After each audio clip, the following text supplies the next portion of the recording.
Andrew Yang is leading polls in the race to be the next mayor of New York City, and the knives appear to be out for him. Let's take a look at this new piece in Politico, how Yang charmed the right on his road to political stardom. And Saagar, basically, this is a listing of supposedly right-wing podcasts and shows that he went on, but included in that list is Joe Rogan, who voted for Bernie Sanders, so riddle me that one. But on how, you know, the allegation here is basically that it was terrible that Yang went on shows like Ben Shapiro, shows like Dave Rubin, shows like Joe Rogan, in order to bolster his presidential campaign.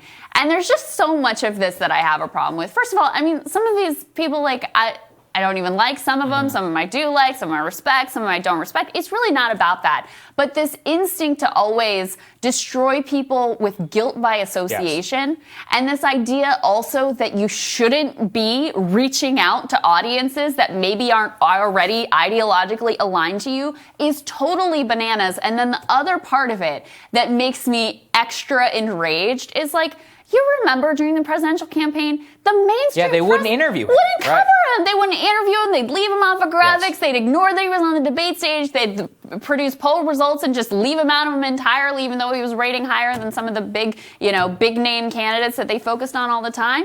What other choice did he have than go to independent media? So they shut him out and force him into independent media, and then they're mad that he goes on independent media. It just makes me crazy. That's the gaslighting of... It just makes me so angry, too, because when you read it, they're like, he made appearances on Ben Shapiro and Joe Rogan and Tucker Carlson. Quote, by then, these shows had a reputation as highly critical of progressive politics and woke culture, a viewpoint that has built them collective nationwide audience of millions. Yeah, that's why he went on, in order to say, hey, I am somebody who can speak to the right and to the left. At the time of the Democratic primary, everybody was looking for somebody who could actually win over Trump voters. We saw consistently in polling data that Tulsi Gabbard and Andrew Yang were the only two people who had real crossover support, even though, Joe Biden's whole case that he could be the guy, it didn't even work, by the way. There are actually more Clinton people who switched to Trump than the other way around, which is kind of fascinating.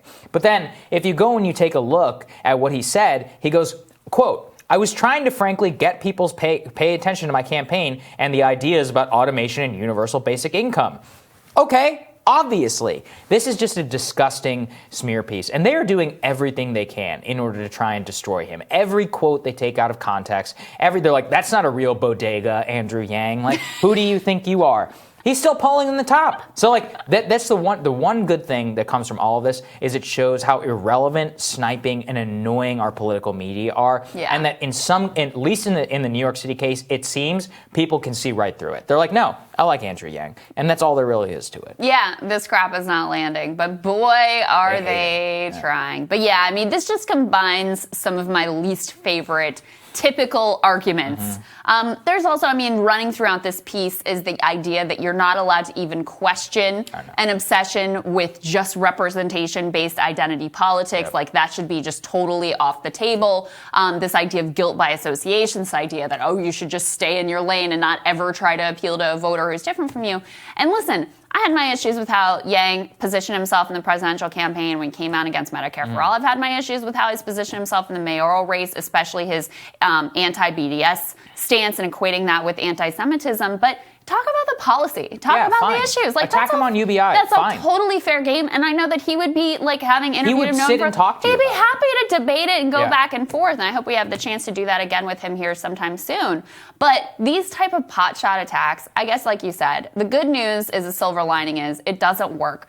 But people should be celebrating the fact that Andrew Yang reaches out to people who have a different ideology, tries to build a coalition and bring new people in. And by the way, as you pointed out, during the presidential campaign was one of, if not the most successful of the candidates in actually accomplishing that. People should be learning from that rather than trying to knock him for it. It really is disgusting. All right, more Rising for you after this.